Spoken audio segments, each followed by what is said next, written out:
Hello guys, welcome back to YouTube channel में। आर्यन उपाध्याय आपका स्वागत करता हूं अपने वेब डेवलपमेंट के एक यूनिक चैनल पे। ठीक है, जो कहीं ना कहीं आपकी बहुत ज़्यादा हेल्प कर रहा होगा आपको एक अच्छा वेब डेवलपर बनने में। ठीक है, तो देखो, कल हमने एलिमेंट सिलेक्टर के बारे में बात करी थी, आज हम लोग आईडी सिलेक्टर के बारे में बात करेंगे। ठीक है, तो आईडी सिलेक्टर होता क्या है, देखो पहले तो एक डेफिनेशन थोड़ा देख लेते हैं। देखो, the CSS ID selector, the ID selector used the ID attribute of an HTML element to select a specific element। ठीक है, देखो फर्स्ट ऑफ ऑल आईडी का हम लोग यूज कहाँ करते हैं, HTML एट्रीब्यूट में। ठीक है, HTML एट्रीब्यूट में आईडी की यूज करते हैं और CSS में उसको डाल के हम लोग किसी भी स्पेसिफिक एलिमेंट में हम लोग स्टाइल डाल सकते हैं with the help of ID. ठीक है, और जो आईडी रहता है, ID of an element is unique within a page. ठीक है, सो दैट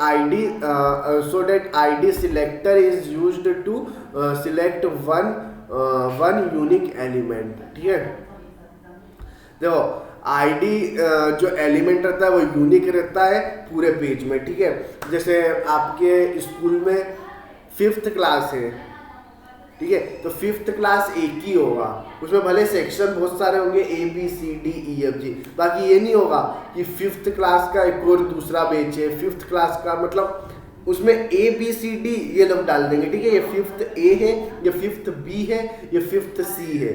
बाकी 5th नाम से आपको दूसरी क्लास नहीं मिलेगी, आपको 5th क्लास डायरेक्ट 6 मिलेगी। ठीक है, तो ये एक आईडी रहता है। ठीक है, जैसे आपको एग्जांपल दे रहा हूँ, आपकी क्लास में बहुत सारे बच्चे हैं। ठीक है, आपकी क्लास में पढ़ने वाले बहुत सारे बच्चे हैं, लेकिन जैसे आर्यन नाम के 5-6 बच्चे हैं तुम्हारी क्लास में, तो उनके बीच में जैसे आर्यन उपाध्याय नाम के 5-6 बच्चे आ गए तुम्हारी क्लास में, सेम नेम सेम सरनेम, तो स्कूल वाले कैसे पहचानेंगे तुमको?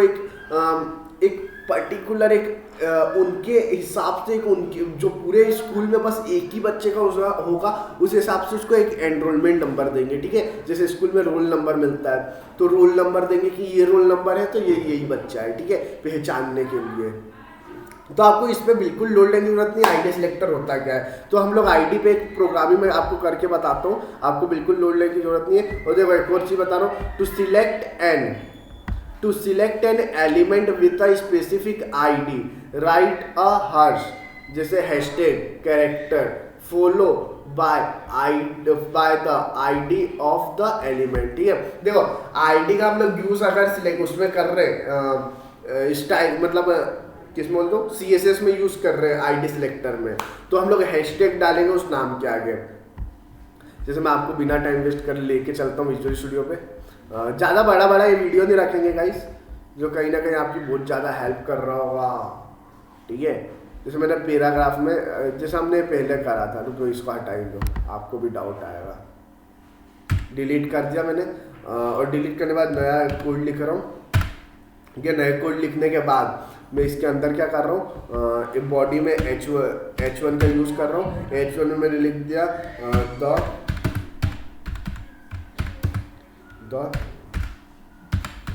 कोप, अच्छा द कोप लिख दो, कोड 2 बार हो गया, रहने दो, अपने को ज़्यादा वो नहीं करना। फिर यहाँ पे मैंने दे दिया BR, यहाँ पे एंटर, फिर यहाँ पे मैंने लिख दिया P हैशटैग, P में जैसे मैंने लिख दिया लॉरेम, एंटर। ठीक है, फिर लॉरेम एंटर लिखने के बाद यहाँ पे गया, एंटर करा, फिर एक और मेरे को P टेक चाहिए। फिर यहाँ पे मैं BR लगाता हूँ, सॉरी गाइस, यहाँ पे पहले मैं BR लगाता हूँ कि आपको स्पेस दिखे कि इसके बीच में स्पेस है, BR। ठीक है, फिर एक और BR का यूज़ करूँगा मैं, 2 मेरे को स्पेस चाहिए।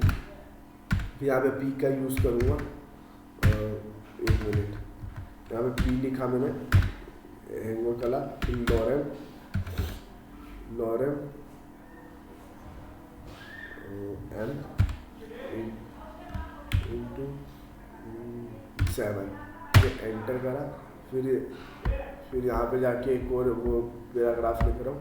तो मैं पैराग्राफ इतनी बार क्यों लिख रहा हूँ, क्योंकि कहीं ना कहीं आपको एक आईडी अच्छे से समझ में आए। मैं आपको आईडी को अच्छे से समझाना चाहता हूँ कि आपको कोई डाउट रहे नहीं। आगे हम लोग प्रोग्रामिंग भी करें तो आपको उसमें कोई डाउट नहीं आना चाहिए कि आईडी क्या होता है। ठीक है, जैसे मैंने यहाँ पे कर दिया यहाँ पे मैं एक और पैराग्राफ लिख रहा हूँ, पैराग्राफ ही लिखता हूँ, सही है। फिर एक और लॉरेम लगा रहा हूँ, लॉरेम कर दिया। फिर देखो अब गो टू लाइव में जाते हैं।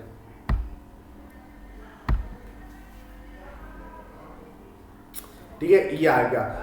अब मैं कुछ एलिमेंट सिलेक्टर का भी आपको रिवाइज कराते जाऊँगा। जैसे मैं एलिमेंट सिलेक्टर का इसमें कुछ रिवाइज करा देता हूँ। हेडिंग में बस कराऊंगा, ज़्यादा मैं नहीं कराऊंगा क्योंकि हेडिंग को थोड़ा अच्छा लगना चाहिए। यहाँ मैं बैकग्राउंड कलर दूंगा। ठीक है, बैकग्राउंड कलर मैं आपको बता रहा हूँ। जैसे यहाँ में सबसे पहली गलती मेरी यही मैंने कर दी कि इसमें भी मैंने HTML वाले टैग का यूज़ करा। यहाँ पे बस H1 लिखना है मेरे को, फिर स्पेस देना है, कर्ली ब्रेसेस, ये क्यों आ गया, कर्ली ब्रेसेस। ठीक है, फिर यहाँ पे मैंने लिख दिया बैकग्राउंड। ठीक है, बैकग्राउंड यार चल ही नहीं रहा है कीबोर्ड यार। ठीक है, फिर यहाँ पे मैंने लिख दिया, एंटर करा, यहाँ पे मैंने लिख दिया गाइस, मैं चल ही नहीं रहा बैकग्राउंड। चलो यहाँ पे मैं आपको टेक्स्ट अलाइन करके बताता हूँ। ठीक है, टेक्स्ट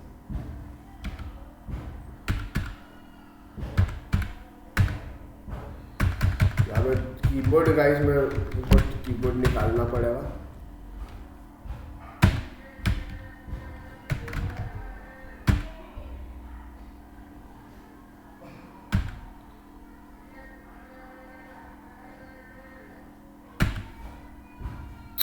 मैं दबा कुछ हो रहा हूँ, दब कुछ हो रहा है, इसलिए गाइस मैं कीबोर्ड निकाल रहा हूँ। इसलिए आपको लोड लेने की बिल्कुल जरूरत नहीं है, ये कीबोर्ड के चक्कर में हो रहा है। बैकग्राउंड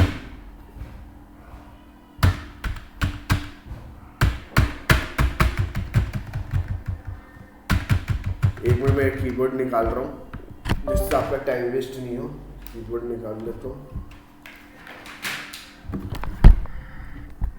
ठीक है, तो यहाँ पे हमने क्या, फर्स्ट ऑफ ऑल यहाँ पे मैंने एक अच्छा हुआ स्टाइल का भी यूज़ नहीं करा था, स्टाइल का यूज़ करा। फिर यहाँ पे मैंने H1 डाल दिया, फिर H1 के बाद यहाँ पे स्पेस देखिए, मैंने यहाँ पे कर्ली ब्रेसेस का यूज़ करा। फिर कर्ली ब्रेसेस के बाद मैंने यहाँ पे डाल दिया, जैसे मेरे को बैकग्राउंड कलर चाहिए तो मैंने बैकग्राउंड कलर डाल दिया। फिर यहाँ पे ये कर दिया। फिर मेरे को कौन सा कलर चाहिए, मैंने कलर में ले लिया ब्लू ले लिया। ठीक है, ब्लू ले लिया। फिर यहाँ पे नीचे गया, फिर यहाँ पे मैंने फॉन्ट वेट लुक ही क्या लो, फॉन्ट वेट ही लेता हूँ। ठीक है, मैंने बोल्ड लिया। ठीक है, फिर एक और मैं यूज़ कर रहा हूँ बस टेक्स्ट अलाइन करके करूँगा, उसमें मैं सेंटर कर दूँगा। ठीक है, अब आप नतीजा तो आपको इसके पहले वाले वीडियो में दिखा देता है। ये हमने बस यूज़ किसका करा है, एलिमेंट सिलेक्टर का। तो अब हम लोग करेंगे ID सिलेक्टर का। ठीक है, ये हो गया। ठीक है, सेंटर में भी आ गया। अब जैसे मैं आपको यहाँ पे एंटर करूँ, यहाँ पे मैं आपको ID सिलेक्टर बता रहा हूँ, P। ठीक है, P का यूज़ करा, एंटर करा। अब जैसे मैं यहाँ पे आपको ID सिलेक्टर में कैसे बताता हूँ, जैसे मैंने इसमें कर दिया कलर। ठीक है, मैंने कलर कर दिया, मैंने क्या कर दिया मैंने, कलर रखो। मैं इसमें कलर करूँगा, और कौन सा है, चॉकलेट कलर कर रहा हूँ। ठीक है, गो टू लाइव में चलते हैं। और ये देखो चॉकलेट कलर का हो गया। इन सबको मैं थोड़ा बोल्ड करना चाहूँगा।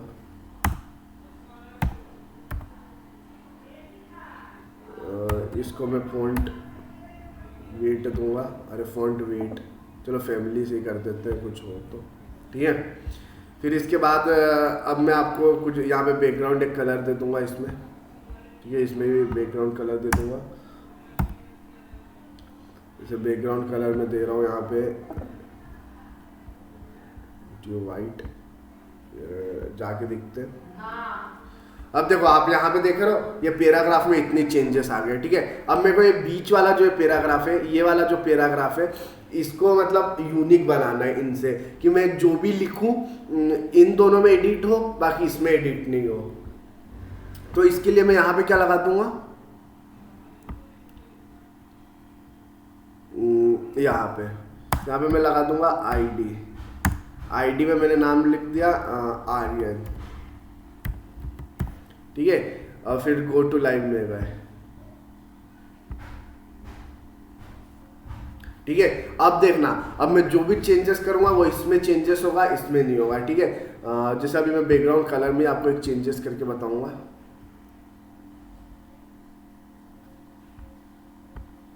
एंटर, फिर यहाँ पे मैं लगाऊंगा हैशटैग, फिर लगा रहा हूँ आर्यन, ठीक है। आर्यन लगाया,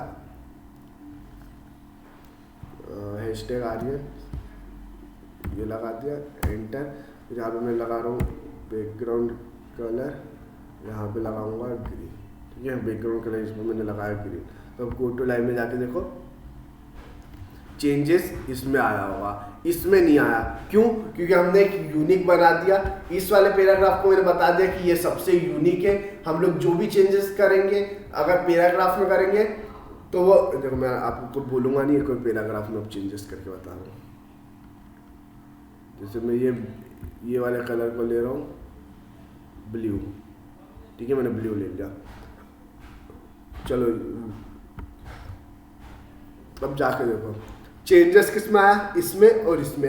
अब इसमें क्यों नहीं चेंजेस आया? क्योंकि हमने इसमें एक आईडी का यूज कर दिया है। अब ये बता रहा है कि हमारा मैं अब तुमसे यूनिक हूं, मैं तुमसे अलग हूं। देखो आईडी सिलेक्टर में एक ही चीज यूनिक रहता है, ठीक है। जब मैंने बहुत सारे पैराग्राफ लिखे उसमें एक ही यूनिट के। वैसे ही अगर मैं क्लास में करूँ ना तो क्लास में बहुत सारी चीज़ अपन लिख सकते हैं, ठीक है। क्लास के अंदर बहुत चीज़ आता है, लेकिन आईडी अगर हमने यूज़ करा है उसके मतलब उसने यूनिक बना दिया उस चीज़ को, ठीक है। आई होप कि आपको आईडी सिलेक्टर भी समझ में आया होगा। देखो मैं आपको एकदम डीप से बता रहा हूँ, इतने डीप से आपको कोई यूट्यूब का चैनल नहीं बता सकता, इस बात की मैं गारंटी ले रहा हूँ, ठीक है। तो आई होप कि आपको ये वीडियो अच्छे से समझ में आएगा, आपको एलिमेंट सिलेक्टर और आपको आईडी सिलेक्टर अच्छे से समझ में आएगा। अब मैं आपको बताऊंगा क्लास सिलेक्टर के बारे में।